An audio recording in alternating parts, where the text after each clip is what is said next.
Olá, querido, tudo bem? Nesse tempo eu queria compartilhar com você uma parábola muito interessante que se encontra no livro de Mateus. Mateus foi um autor bíblico do Novo Testamento que escreveu a história de Jesus, que escreveu uma biografia a respeito de Jesus. A comunidade judaica, Mateus, que era um judeu, quis escrever a respeito do próprio Jesus para a comunidade judaica, também aos seus, e a Bíblia relata por meio desse escrito de que Mateus falou muito a respeito do reino de Deus, que é o que a gente está tratando.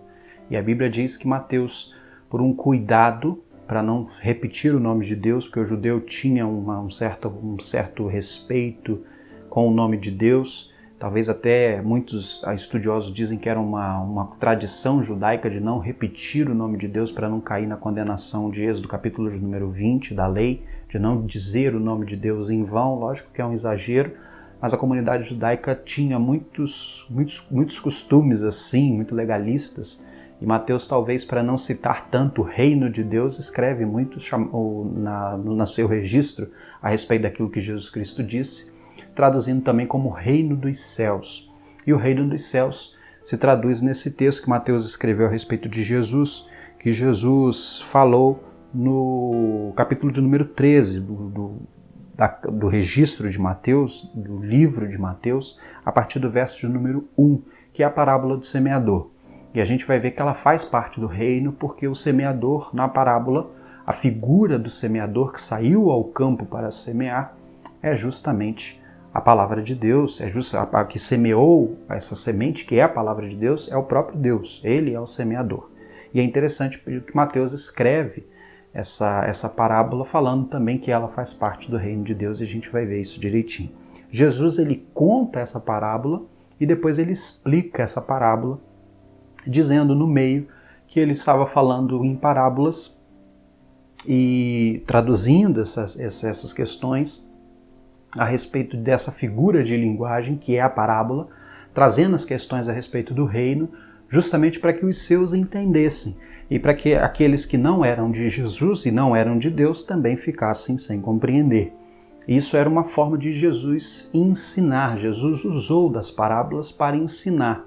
E as parábolas ajudavam muito porque traziam elementos comuns a Israel, como, por exemplo, semear, que é muito comum à comunidade judaica e é obviamente comum em todos os lugares no mundo. Se você não planta, você não colhe e não come, né? Então, semear era algo muito comum à terra de Israel.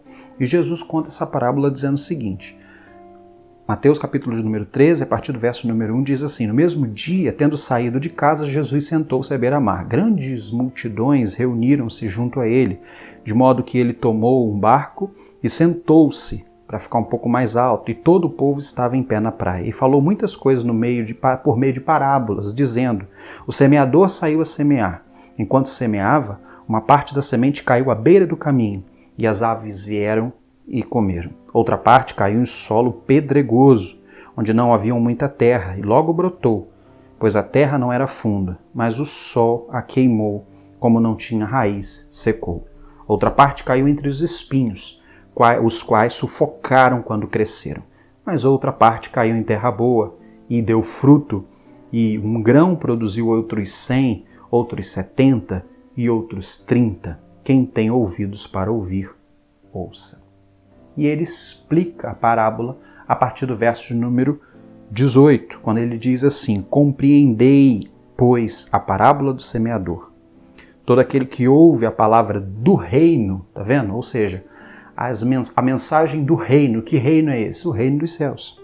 E não a entende, vem o maligno e tira o que foi semeado no coração. Este é o que foi semeado à beira do caminho. E o que foi semeado em solo pedregoso, esse é o que ouve a palavra e recebe imediatamente com alegria, mas não tem raiz em si mesmo e dura pouco. Quando vem a tribulação ou a perseguição por causa da palavra, do reino, logo tropeça. E o que foi semeado entre os espinhos é o que ouve a palavra, mas as preocupações do mundo e a sedução das riquezas sufocam a palavra e ela não produz fruto. Mas o que foi semeado em boa terra, esse é o que ouve a palavra e a entende e dá fruto, e um produz 100 e o outro 70 e o outro 30. É interessante que Jesus usa a questão do semeador. É importante a gente pensar que em Israel, o semeador, ele não tinha preocupação de fazer uma fila, depois de arar a terra em fila também, e ir semeando o grãozinho nas covas, como a gente costuma fazer hoje, facilitando até mesmo a colheita e o andar no meio ali do plantio. O semeador, na época de Jesus, ele geralmente ia andando sobre a terra, metendo a mão na sacola nos grãos e jogando na terra. Era essa forma com que o semeador semeava. É interessante, o comentário bíblico Broadman diz que o semeador colocava a mão, semeava a terra, colocava a mão na sacola, jogava as sementes para o alto e depois ele arava a terra.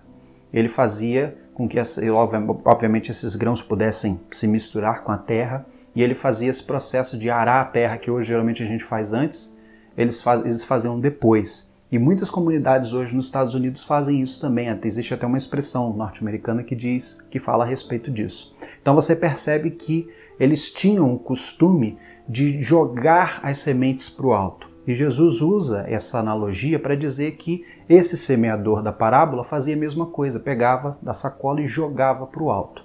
E existe 4 lugares que as sementes caíam. Primeiro caía nas estradas. Toda plantação tem uma trilhazinha da qual você caminha, da qual você escoa a produção, do qual os trabalhadores passam, moradores, etc. Essas sementes que caem à beira do caminho, elas não conseguem entrar, não conseguem criar raiz, porque o solo está batido. E ali, obviamente, quem se alimenta desses grãos são as aves, como Jesus disse. Outras, como Jesus falou, quando se joga, geralmente cai em lugares do qual a terra não tem, por exemplo, condição de ser arada. Às vezes um montante de pedras que está às vezes em algum lugar específico, e a semente que cai ali, ela acaba não tendo condição, não tendo terra para que ela crie raiz. Então o que acontece? Ela cresce rápido porque a luz solar faz com que essa semente germine logo. Mas ela não cria raiz. Então o que acontece, o próprio Jesus diz, quando o sol vem, ela não consegue ter hidratação e ela morre e seca. Outro é aquela que nasce no meio dos espinhos, provavelmente num lugar desse campo que não é próprio para trabalhar, ou seja, o agricultor ou o semeador não se preocupava tanto com esse lugar. Esse lugar tem os espinhos, os abrolhos, um mato, ali naquele lugar onde a semente caiu. E quando a semente cai nesse lugar, obviamente, como o texto diz, esses espinhos, esses abrolhos, esse mato sufoca a semente, e a semente, esse broto que nasce, não consegue ter luz solar suficiente para conseguir produzir, conseguir crescer, produzir e ser uma planta frutífera, como era a ideia do agricultor, e acaba morrendo. E o 4º lugar é justamente o solo bom, o solo fértil. É onde o agricultor joga a semente cai nessa terra boa, e nessa terra boa, depois que o agricultor vai arando essa terra, essa semente ela produz, por meio do fruto, produz várias outras sementes. Alguém já disse que se você pega um milho, por exemplo, debulha ele, pega aquelas sementes e planta, quantas outras espigas e quantas outras sementes você não terá. Então a gente aprende justamente com essa ideia do semeador que Deus é aquele que está semeando, jogando a semente em todos os lugares. As suas verdades, a sua palavra sendo dita, pronunciada, direta e indiretamente, em todos os lugares. E esses lugares do qual vai caindo a semente é o coração.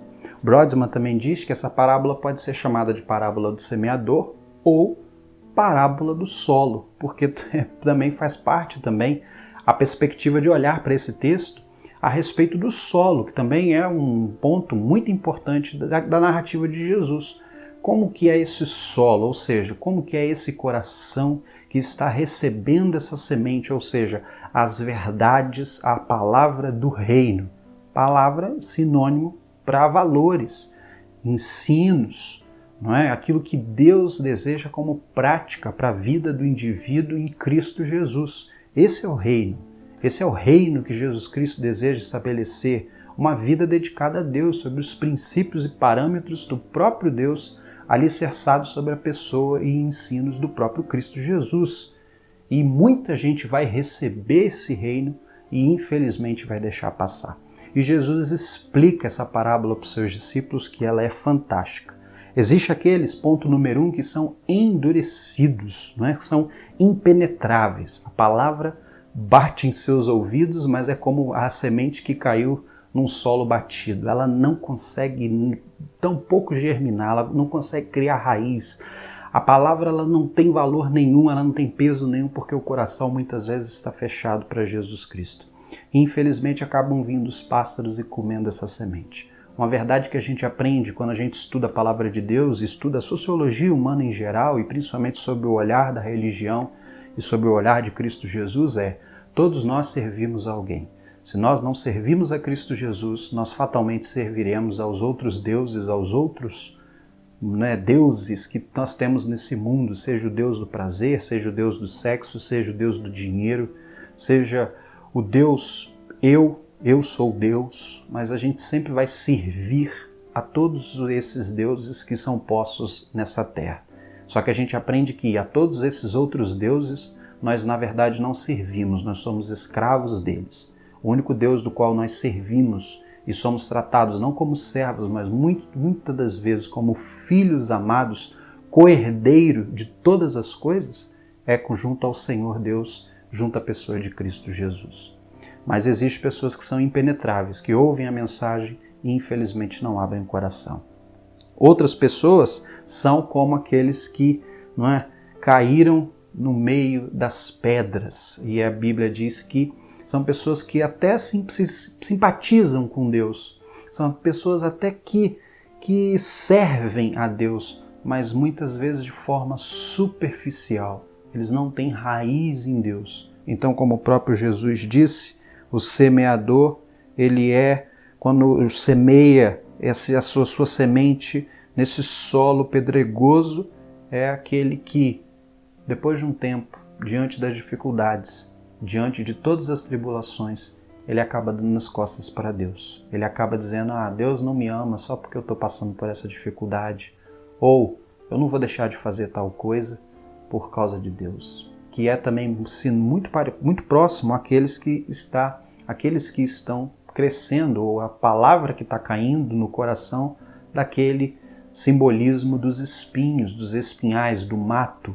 Porque as coisas do mundo seduzem tanto a cobiça. Jesus, por exemplo, cita a riqueza, o desejo por poder, por dinheiro, sufocam tanto que os valores divinos, por exemplo, como a simplicidade, como, por exemplo, a honestidade, como a empatia, como a compaixão, como a busca por fazer o outro conhecer e viver bem, se tornam obsoletos diante de um desejo tão pessoal e egoísta de ser rico, de ser próspero, de ser bem-sucedido.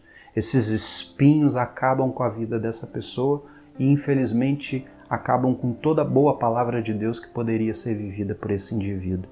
Mas existem aqueles que ouvem a palavra de Deus, colocam a palavra de Deus em prática e frutificam. E o fruto produz muitos outros frutos de generosidade, de amor, de alegria, de paz, de calma e principalmente de devoção a Cristo Jesus. Meu desafio é perguntar para você: que solo é o seu coração? Seu solo está mais ligado nas coisas desse mundo a ponto de que a palavra não consegue germinar em você? O seu solo é parecido com aquele que caiu em terreno pedregoso, do qual não tem raiz, é superficial, a ponto de que o primeiro sol que você passar você vai secar? Ou será que você não é, infelizmente, aquele que não dá a mínima para a palavra de Deus e, infelizmente, sofre a consequência das aves estar lhe comendo, ou seja, os deuses estão te escravizando? É importante a gente pensar nisso porque vida frutífera de paz, de amor, de vitória nós só encontramos em Cristo Jesus e quando nós colocamos a palavra dele como verdade na nossa vida. Vamos orar? Deus, nós te agradecemos e pedimos que o Senhor nos faça, ó Deus, servos teus que entendam a tua palavra, que pratique a tua palavra, os teus valores, o valor do amor, da misericórdia, da compaixão, da tua justiça, da verdade, da honestidade, da integridade, da fidelidade. Ó Deus, que o Senhor nos dê a palavra do Senhor Jesus Cristo, a orientação vinda do Teu Santo Espírito, para que a nossa vida seja a própria presença plena de Cristo Jesus para nós e para as pessoas que nos cercam, para que nós frutifiquemos e o nosso fruto possa ser uma bênção a todos que nos cercam, Deus, a nossa família, os nossos irmãos, aqueles que estão trabalhando conosco, enfim, todos sejam abençoados, porque Cristo Jesus vive em nós e está vivo por meio daquilo que nós estamos fazendo como um ato de devoção e amor. Nós clamamos, ó Deus, para que o Teu reino se estabeleça por meio das nossas ações, que Ele seja visível e patente a todos que nos cercam, porque nós amamos a Jesus e professamos o nosso amor a Jesus. E se o nosso coração não é solo fértil, ó Deus, nos transforme, Deus, nos converta e nos faça, ó Deus, um coração frutífero para a Tua glória. Nós oramos no nome de Jesus. Amém. Deus abençoe a sua vida, querido, em nome de Jesus.